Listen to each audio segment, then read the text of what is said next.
আলাইকুম রহমতুল্লাহি ওয়া বারাকাতুহু। তো এই জায়গাটার নাম হচ্ছে সন্তোষা।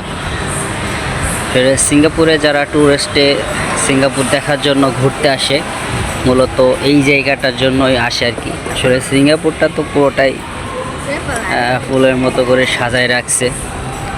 তারপরে স্পেশালভাবে আর কি এই জায়গাটা হচ্ছে গিয়ে সব থেকে সুন্দর আর কি।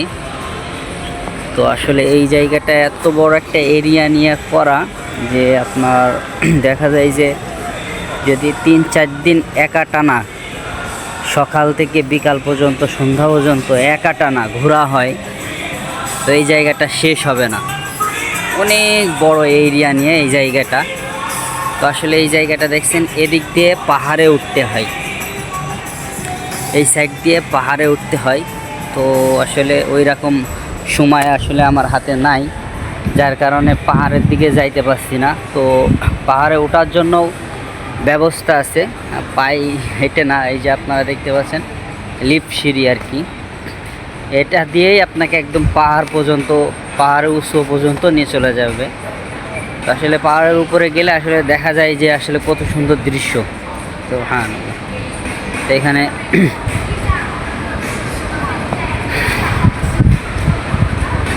সিঙ্গাপুরে যারা আসে আর কি টুরিস্টে ঘোরার জন্য, দেখার জন্য, তো সবাই এই জায়গাটায় আসে আর কি।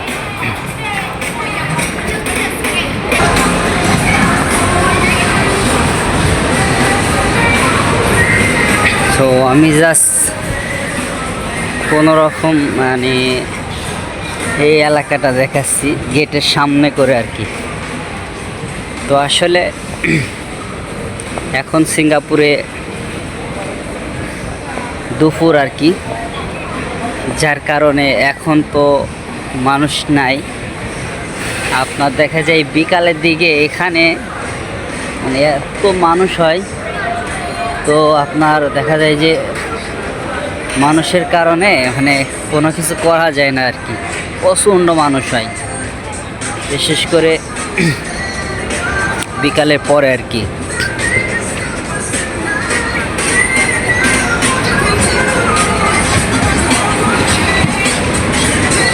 আমি আসলে এখানে একটা জব করি,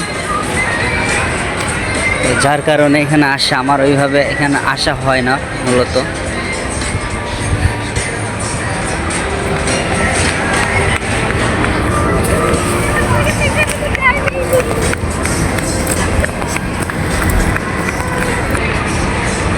আর মূলত এটা দেখতেই পাচ্ছেন জাস্ট সাইনবোর্ড দেওয়া আছে। তো এটা হচ্ছে কি আপনার সাগরের নিচে যাওয়ার জন্য যে গেট, সেই গেটটা হচ্ছে এটা। এই গেট দিয়ে সাগরের নিচে যাইতে হয়। তো দেখা যায় যে এখানে আপনার দেখা যায় যে গ্লাস দিয়ে সাগরের নিচে রাস্তা করা আছে। তো গ্লাসের ভিতর থেকে আপনার সাগরে যে যত প্রাণী আছে আর কি, যত প্রকার মাছ আছে বা যত প্রাণী আছে সব কিছু দেখা যায় স্পষ্টভাবে। তো এখানে ঢুকতে হলে টিকিট লাগে। তো যাই হোক, এটাই হচ্ছে কি আর কি সিঙ্গাপুরের সন্তোষা, যে এই জায়গায় যারা টুরিস্টে আসে এই জায়গায় মূলত তারা দেখার জন্য এই জায়গাটাই তারা আসে। আর এটাই হচ্ছে সিঙ্গাপুরের সব থেকে মানে এই জায়গাটা এমনভাবে আকর্ষণীয়ভাবে বানাইছে। আসলে আমি তো ভিতরে কোনো জায়গায় যাই নাই, জাস্ট কোনো রকম ট্রেন থেকে নেমেই সামনের পেটটা দেখাচ্ছি। তো এখানে কোনো কিছুই নাই। যদি পাহাড়ের উপরে উঠে দেখাইতে পারতাম তাহলে অনেক সব থেকে ভালো হতো। যদি কোনো সময় উঠি তাহলে দেখাবো ইনশাআল্লাহ।